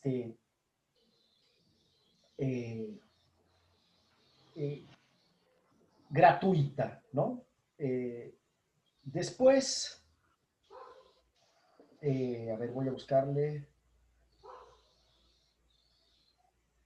Después, página 623, a ver, ¿será que aquí? Opa, este es buenísimo, ¿no? Vean, aquí empezamos nosotros a reconocer algún paisaje, ¿no? habla de los nopales, es decir, el famoso fruto mexicano. Entonces uno dice, bueno, pasaría en México. No. No es necesariamente allí donde pasa, ¿no?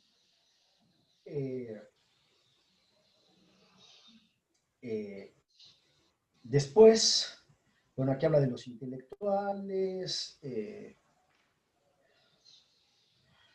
página 627, vean aquí, va a mezclar mexicanismos con chilenismos, ¿no? Dice aquí, deja el paso, no me manches el charón de las dos, gran chingado, ¿no? Hay un mexicanismo aquí. Sin embargo, vean, aquí hay unos chilenismos al moreno del Quiltrí con otros morenos y rotos, ¿no? Perdón, rotos. Roto es un chilenismo para hablar de la gente pobre, ¿no? ¿Sí? Es decir, hay una mezcla permanente, ¿no? Vean, página 628. Aquí está. ¿Dónde está? Aquí está. Vean, pausado y prolijo, rumiando la coca, es decir, mastica hoja de coca. ¿Sí? Es un tirano que tiene esas mezclas, ¿no? ¿Qué más? Bueno, aquí, vean, más abajo, dice aquí, el crepúsculo se enciende, dice, no, dice, ven, un vaho pesado, calor y caatinga. La caatinga es brasileña, ¿no? Habla de, ahí hay un brasileñismo. La manigua, el cubano, ¿no? El crepúsculo enciende con estrellas. Es decir, aquí está, ¿no? Vean, ellos van a un bar, que ellos van a un boliche, ¿sí? Él vive en Argentina. ¿Entienden? Es decir, permanentemente está jugando con la lengua. Vean, aquí se gana plata, en México no se dice plata, por ejemplo, ¿no? O sea, permanentemente está jugando con la lengua, ¿no? Entonces, vean ustedes allí. Otra deformación, página 629. Vean aquí la animalización de los personajes. Vean lo que yo les había dicho. Dice, tenía esclava la sonrisa y los ojos oblicuos de serpiente sabia. Es decir, el personaje ahí es sistemáticamente distorsionada la descripción de los personajes, ¿no? Más abajo, bueno, a un personaje, como los peruanos le llama un cholo, ¿no? Vean, aquí es un cholo, un cholito, el indio, ¿no? ¿No? Más arriba, ellos toman, como en los Andes, chicha, ¿no? Toman la chicha morada, ¿no? ¿No? Dice, aguardiente para el gauchaje, o sea, hay un mix entre un peruanismo y un argentinismo en la misma frase. ¿Entienden? La novela está hecha permanentemente, vean aquí, página 631, ¿sí? Estoy así aleatoriamente, ¿no? Vean, cuando él mastica, la onomatopeya, ¿no? Cuando él aparece, hace chac, chac, ¿no? Que es el ruido de cuando mastica las hojas de coca, ¿no? Vean aquí cómo empieza este apartado. Dice, Tirano Banderas con pasos de rata fisgona, o sea, es descrito como una rata, como un ratón, ¿sí? Y luego vean después un argentinismo seguido por muchachos que serían por los compadritos, ¿no? ¿No? Entonces, la novela constituye entonces permanentemente una distorsión mezclado con una reflexión sobre las dictaduras. Vean aquí esta frase, ¿no? Que es otro registro, ¿no? Vean lo que dice aquí. La propaganda de ideales políticos, siempre que se realice dentro de las leyes, es derecho ciudadano y merece todos los respetos del gobierno. ¿Sí? ¿Ok?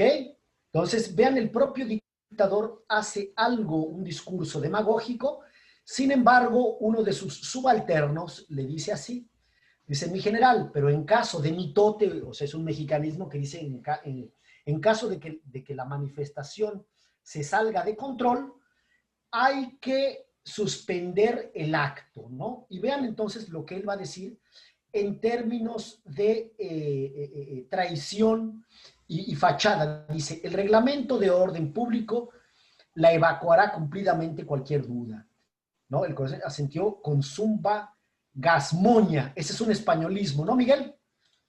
Exactamente, sí. La Es un españolismo. gasmoñería, ¿ok? Es un adjetivo calificativo para calificar a un tipo, pues bueno, exactamente el gazmoño. Voy a buscarlo, no me quiero... Sigue hablando, ahora te lo digo, lo que es el gazmoño. No, estoy dando ya en esta parte, Miguel, pequeños Sí. ejemplos, ¿ok? De fragmentos de lo que él hace, ¿no? O sea, Sí, mira, el gazmoño es el que finge ser modesto o cuidadoso en cuestiones de moral.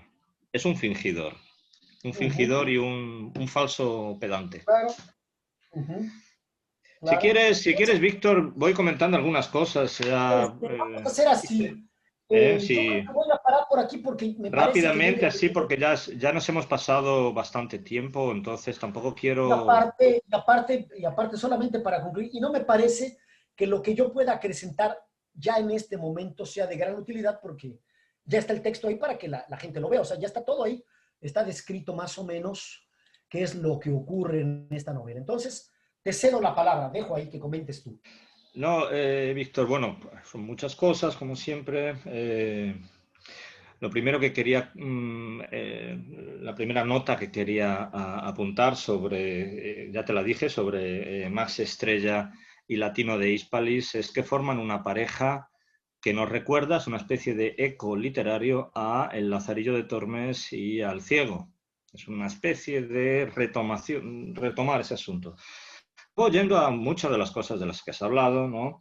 La estética del esperpento, pues efectivamente sí es una reacción a la estética realista. Sería claramente como apuntas tú, como apuntan muchos historiadores de la literatura.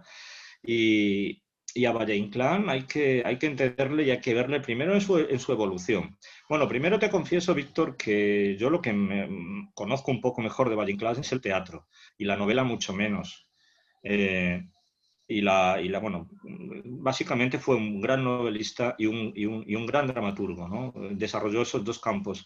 Y yo el teatro sí lo he leído, lo leí sobre todo cuando era más joven y estudiante. No había como no leer a Valle Inclán y leerlo bastante en una escuela de arte dramático. Imagínate, Valle Inclán era una especie de referencia para los dramaturgos del siglo XX en España. Y a título de anécdota te cuento, Víctor, que cuando has mencionado esas calles de Madrid y tal, cuando yo era estudiante de dramaturgia en los años 90 en Madrid, había un profesor devoto de Valle que organizaba todos los años una ronda nocturna por los lugares donde Más Estrella y Latino de Hispalis se habían perdido.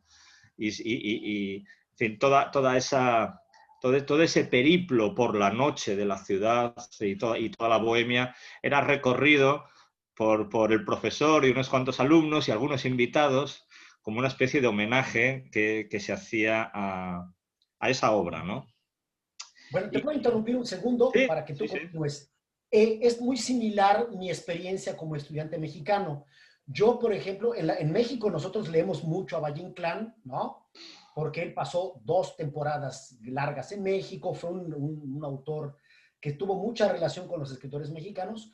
Yo he leído casi todo de él, pero lo que he leído realmente con mayor atención, pues es Tirano Banderas, ¿no? Por mi inclinación por la narrativa, ¿no? Y Sí. Tirano Banderas, pues es una obra que para todos los escritores mexicanos posteriores es absolutamente referencial, o sea, muchos de los grandes escritores mexicanos tienen textos o referencias muy explícitas a Valle Inclán. Entonces, Valle Inclán no puede no ser conocido por alguien que estudia literatura mexicana porque él dejó mucho la marca y principalmente esa idea de que la literatura no es recopia de lo real, o sea, Sí. es otra cosa. es otra cosa. Que es una idea muy vigente a comienzos del siglo XX, porque a Valle Inclán hay que leerlo como uno de los representantes de las vanguardias y sobre todo como un innovador del lenguaje artístico que se está peleando con esa función tan asentada y tan consolidada en los hábitos de lectura y en los hábitos de imaginación de la novela realista. Es decir, lo que vienen a hacer Valle Inclán y otros muchos es robar al realismo su monopolio de la realidad. Algo así, por decirlo con una fórmula, ¿no? Perfecto. La novela realista está cuestionada, o sea, lo que cuestionan es precisamente esa relación de univocidad y de capacidad de representación del signo lingüístico y los objetos de la realidad. Eso que tú has comentado también en la introducción, cuando has hablado de la crisis de la filosofía de la representación, que después va a promover el famoso giro lingüístico poco tiempo después y que va a postular una nueva episteme, un nuevo modo de relacionarnos, sobre todo de relacionarnos con el lenguaje y con lo que el lenguaje representa. O sea, y lo que vamos a ver es lo que tú has dicho y otros muchos han dicho y podemos decir es que el lenguaje lo que es un productor de realidad. El lenguaje lo que hace es producir la realidad. O sea, el lenguaje no depende de una realidad previa. Esa realidad previa está ahí, pero el mundo humano, que es un mundo simbólico, un mundo imaginario, se hace con algo inherente que son las palabras y es el lenguaje. Y eso está cargado de muchas más cosas que esa relación tan directa que se pensaba con la novela realista, que era eso de que la novela era espejo de la realidad. Bueno, pues Valle Inclán es uno de los muchos representantes que hay, tanto en la novela como en la poesía, como en el teatro, para cuestionar todo eso y que en principio de siglo, en los años 10, 20, 30 y 40, se consolida abundantemente hasta que se llega a lenguajes que son bastante autorreferenciales, como por ejemplo en el teatro, que lo estudié bien, pues el llamado lenguaje del absurdo, ¿no? Al que contribuye un poquito Valle Inclán. Lo que también me gustaría decir de Valle Inclán... Dentro de la crítica que leí en estos días, preparando la clase, hay muchas opiniones de Buero Vallejo sobre Valle Inclán.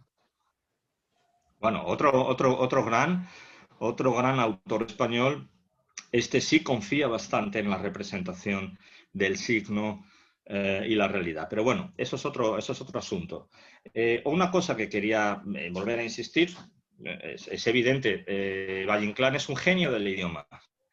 Es un absoluto amo del lenguaje, ¿no? Como los grandes escritores, él se apropia del lenguaje y es un inventor. Tiene una poderosa imaginación también y es un esteticista.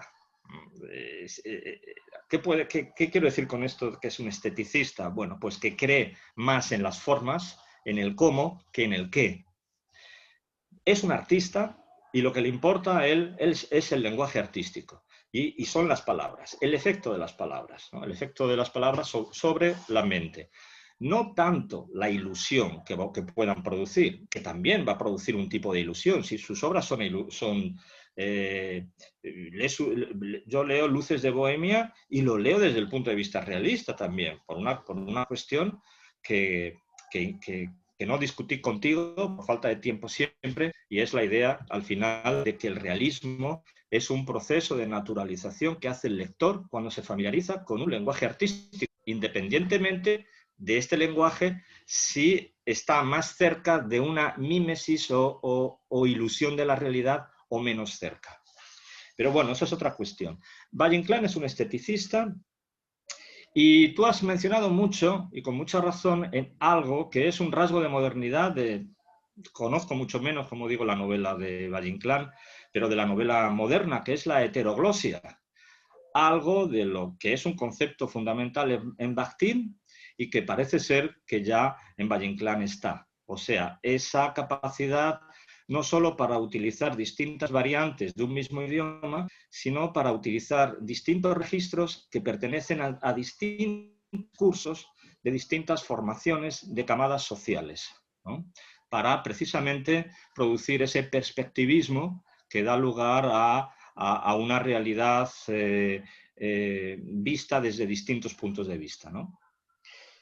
Y luego, pues una última cosa sobre el esperpento. El esperpento me parece, no es algo que lo tenga estudiado así, me haya dedicado tiempo, es una intuición que me gustaría un poco mejorar, fundamentarla mejor, pero creo que esa intuición es correcta. El esperpento creo que no se explica solo a partir de retrotraerse a Goya, ya lo he comentado en alguna otra ocasión. El esperpento viene del siglo XVII, de la literatura del XVII y de la inclinación, de la ponderancia, de la sátira. Creo que el esperpento nace de una actitud satírica que se cultiva abundantemente en el siglo XVII por muchos autores. Y el que consigue ser el satírico más perfecto, más agudo, más deformador, más grotesco de todos ellos, es Quevedo. Y por tanto, en Quevedo y en algunas de sus obras de Quevedo estaría el germen de lo que después Valle-Inclán bautiza como esperpento, que no es sino un poco una mezcla. El esperpento en Valle-Inclán, cuando piensa en la cultura española, no puede pensar sino en un cruce de dos grandes formas, que son la comedia y la tragedia. O sea, el esperpento le va a dar una tragicomedia, es decir, podemos llorar y reír al mismo tiempo por esa imagen deformada que nos va a dar de la realidad. Pero creo que el esperpento, igual que efectivamente está en Goya, por esa mirada deformadora que tiene de la realidad, está también en Quevedo. En Quevedo está, y es algo que tal vez si tenemos tiempo, me gustaría en una de las últimas clases poder mostrar. Entonces, bueno, básicamente era eso lo que te quería comentar, ¿no? Me ha llamado la atención también en el diálogo que leímos dos cosas: la mención a los héroes clásicos y la referencia al fondo del vaso. Los héroes clásicos, efectivamente, cuando se deforma la realidad, cuando el artista mira a través de esa óptica, o sea, la mirada del artista es la metáfora del espejo, o mejor dicho, los ojos en el artista que quiere ir más allá de las apariencias. La mirada del artista es la que tiene que producir esa metamorfosis de la realidad y sería la metáfora del espejo cóncavo. Y es interesante que se citen a los héroes clásicos, porque los héroes clásicos ya no van a ser representados con esa forma apolínea, con ese equilibrio, con esa majestuosidad y solemnidad, sino que van a ser representados en todos sus defectos humanos y en todas sus bajezas y vilezas, ¿no? Y eso es lo que sin embargo, van a entrar como héroes, pero van a entrar como héroes caídos, probablemente, ¿no?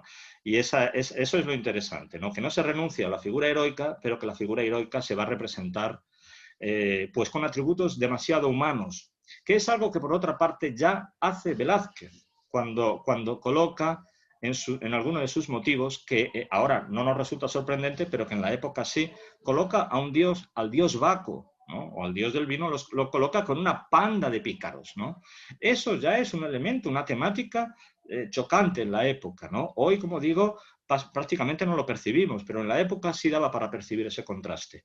Los héroes ya se bajan del pedestal y aparecen de otra forma, ¿no? Más humanizados, con todos sus defectos.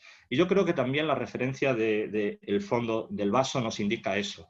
El fondo del vaso es el momento en el que ya nos hemos bebido el contenido del vaso y estamos en disposición ya para mirar la realidad de otra forma. Y además, en el fondo del vaso lo que tenemos es un cristal. Y es ese cristal el que nos va a dar esa mirada de la realidad deformada. Muy bien, muy bien. Bueno, muy bien esas referencias que tú traes, porque, por ejemplo, y claro, volviendo al siglo de oro español, recordemos que el Greco deforma las imágenes también, ¿no? El Greco ya produce imágenes estilizadas, estiradas, ¿no? Pero para acercarse a Dios, para elevarse. El Greco deforma las imágenes con un sentido alegórico, con un sentido de espiritualizar la figura humana, que es distinto a lo que hace Velázquez, Velázquez las baja, igual que Cervantes. Cervantes y Velázquez son artistas de la materia. Claro. Son artistas que cogen la figura y la pasan por la tierra y la hunden en el foso si hace falta. Pero el Greco no. El Greco lo que quería es estilizar para que viéramos la dirección espiritual del hombre, hacia dónde el hombre tenía que moverse, y era hacia Dios, ¿no? Es una forma de deformación con un objetivo diferente. Exacto, uno deforma hacia un lado, ¿no? Pero Sí. sí, ¿no? O sea, a lo que me refería es justamente eso que mencionabas, ¿no? De cómo el Valle Inclán formula el esperpento a partir de elementos que ya estaban en la cultura, ¿no? Sí, sí, sin duda alguna, Víctor. ¿Sí? O sea, sin duda.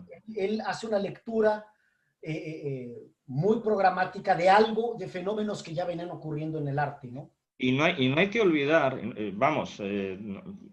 tampoco esto lo tengo estudiado, pero es una intuición que en algún momento me gustaría trabajarla. No hay que olvidar que Valle Inclán no se produce una continuidad con la estética barroca, que es una estética deformadora a través de la sátira, sino que en todo ese momento hay una estética que es el neoclasicismo, que se impone durante 100 años y que no le damos importancia, pero que deja mella.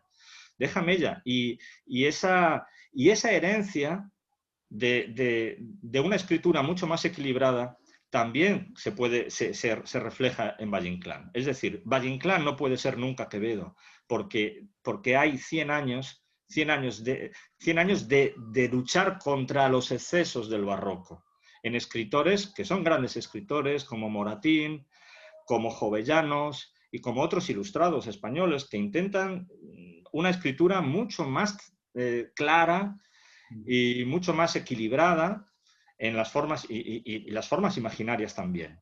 Entonces, aunque Valle Inclán conscientemente no se reconozca heredero de esa tradición, Valle Inclán es mucho más claro que, por ejemplo, Quevedo, ¿no? Claro, sí. Muy bien, entonces vamos a hacer así. Voy a parar ya de grabar porque ya es 15:56, ya va a quedar muy pesado. Víctor, Sí. Sí, Ana. Ana.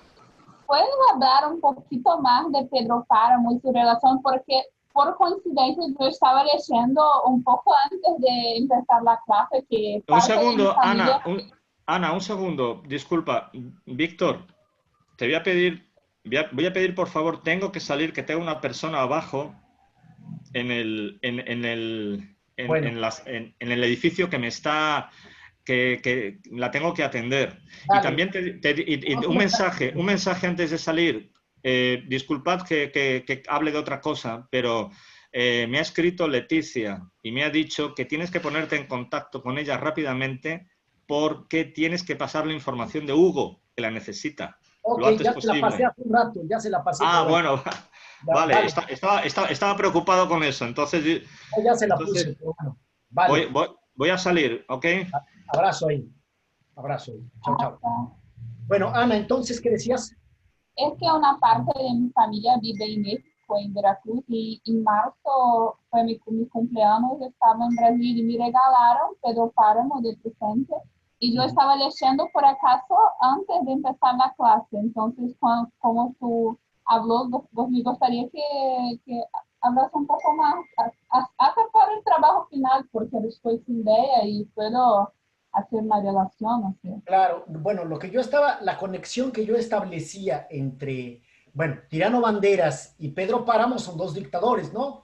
O sea, uno es un dictador y otro es un patriarca, ¿no? Pedro Páramo es un patriarca, ¿no? Entonces, de alguna forma, hay una conexión o una relación, ¿no? Los dos personajes. Los dos son tiranos, son tiránicos, ¿no? Coincidentemente, mueren uno de sus hijos, ¿no? Tirano Banderas mata a la hija, el otro muere, Miguel Páramo muere, ¿no? Pero lo que yo más principalmente mencionaba como relación entre ambos era justamente la idea de que Juan Rulfo utiliza un registro del español que ha hecho con que muchos estudiosos imaginen que Pedro Páramo tiene su mayor mérito en que él registra cómo hablan los mexicanos, ¿no? Y en efecto, o sea, Si tú lees, parecería que te causa ese efecto. Sin embargo, es falso porque los mexicanos no hablan exactamente como los personajes de Juan Rulfo. Sin embargo, la estilización literaria produce ese efecto en el que lo lee, ¿no? Es lo mismo que va a hacer Valle Inclán. O sea, a pesar de que los latinoamericanos no hablemos como los personajes de Tirano Banderas, él estiliza la lengua de tal forma que haría una especie de, si es posible decir, una especie de mezcla o esperanto de registros latinoamericanos, ¿no? Entonces, básicamente sería por ahí, ¿no? La cosa. Pero sí, o sea, evidentemente hay una relación de lectura entre el Pedro Páramo y Tirano Banderas, ¿no? Gracias. Voy a observar. Estoy leyendo hasta, estoy en inicio aún, hace más o menos 15 días que empecé. Y me gusta, está me gustando. Bueno, nos vemos entonces, porque ya está demasiado largo el video.